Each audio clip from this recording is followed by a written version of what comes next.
It's a good one.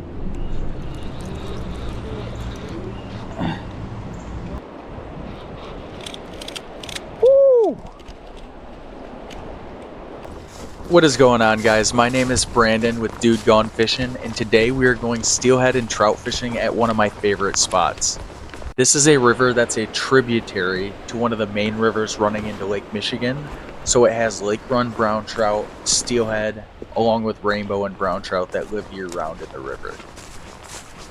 I'm going to take you along for a couple days of trout and steelhead fishing at this river and show you some of the tactics that I use to catch them, how I rig my rods, and how to target them and where to find them in the river.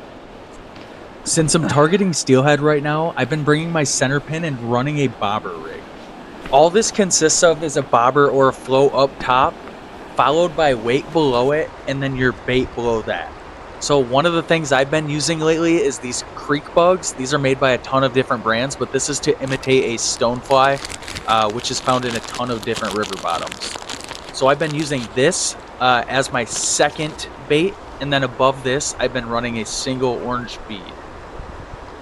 Now, a good way to find out if these stonefly nymphs actually live in the river or creek that you're fishing is to go and flip over a small or medium-sized rock, and you'll actually see them clinging to the bottom of the rock. I had been out fishing the previous 2 days, so this is day 3. Let's see if we can catch anything. All right, guys, we are back for day 3, and I am at the same hole we were at yesterday. The water is still coming down from its high, and as you can see, it looks a lot clearer. So let's start drifting through here. I'll keep you guys posted on what we catch.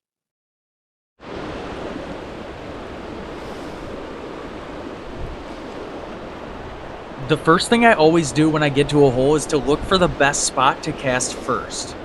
The best spot at this hole is definitely going to be the seam between the faster water running down the middle of the river and the big slow rotating pocket. So what I'm going to do is cast slightly above me in the middle of that seam and let my bobber run through next to that rotating pocket, hoping that a steelhead will come out for my bait.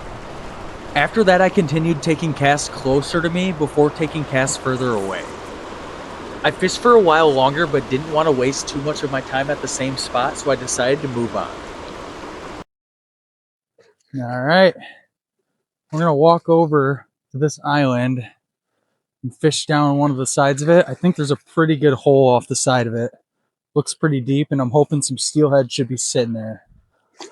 I'm getting kind of discouraged. It's been 3 days now. So hopefully we can get some better luck here. If I catch one, I'm sure you guys will see it, so stay tuned. The next hole I decided to check out was at the bottom of this island, and where the currents come around each side of the island, they meet, creating a slow water seam. I cast it at the top of it and let my bobber run through, and it only took one cast until I hooked into the first fish of the day. One good tip is to always set your rod at an upwards but slightly downstream angle.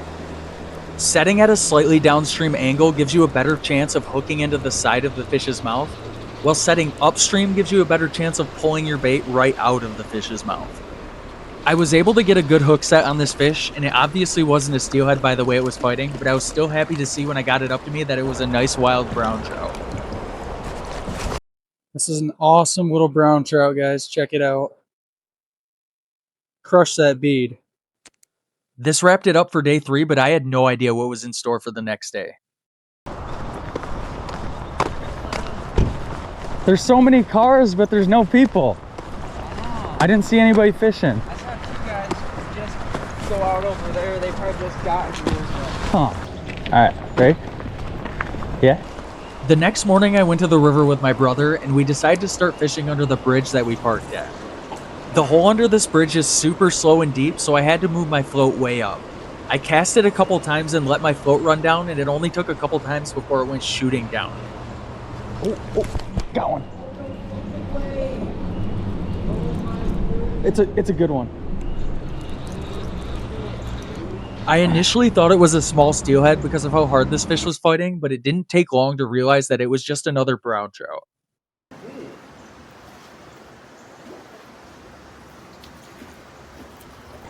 Although it's not the steelhead I'm looking for today, it's definitely still a cool looking brown trout, and we'll take these all day long.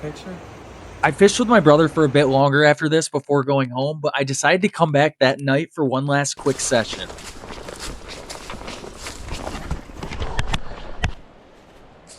The plan was to walk down to the hole from the previous day because it just looked like too good of a spot. It's about a 15-minute walk from the nearest road, so once I got down there, I walked to the top of the hole and started casting right away.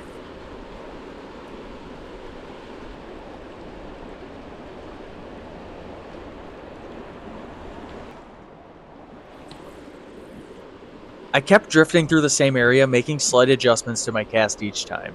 Don't forget to adjust your depth multiple times if you have to make sure that you're right near the bottom. It only took about 15 minutes of fishing when my bobber went down and we finally had the chance to fight a steelhead.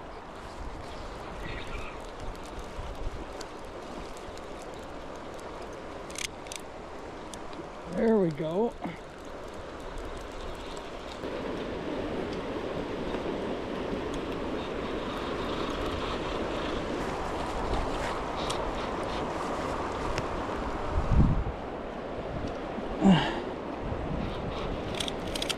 Woo!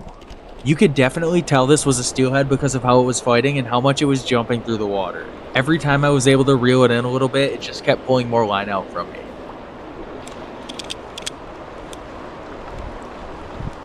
I went back and forth with this fish a bunch of times before I finally pulled it out of the faster moving current.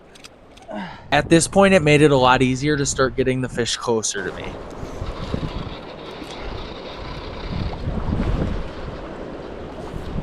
Then all you do is just lift them towards the surface. Lift them towards the surface when you get them in. That is a beautiful chromed out steelhead.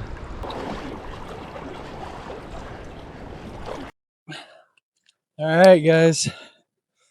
So this is what we're working with.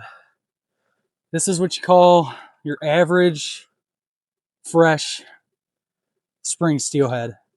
It's a good looking fish. So this fish came out. He absolutely crushed that bead in the bottom of that hole. And it's a female, as you can see, because he doesn't have that hook jaw. So that's why we can tell it's a female. Probably loaded up with eggs right now. Oh. That is a beautiful Michigan steelhead. Don't tell me that's a rainbow trout. That is a steelhead. So that was just an awesome steelhead. Those things fight so hard. I just can't believe how much that thing was jumping. They take drag like crazy. It kept pulling drag out from me. They can be tough to catch, but once you kind of figure out where they're going to be sitting, you'll start getting into a lot more fish. I hope you guys are able to learn something, and I appreciate you all for checking in. This has been Brandon from Dude Gone Fishing, and have a great night.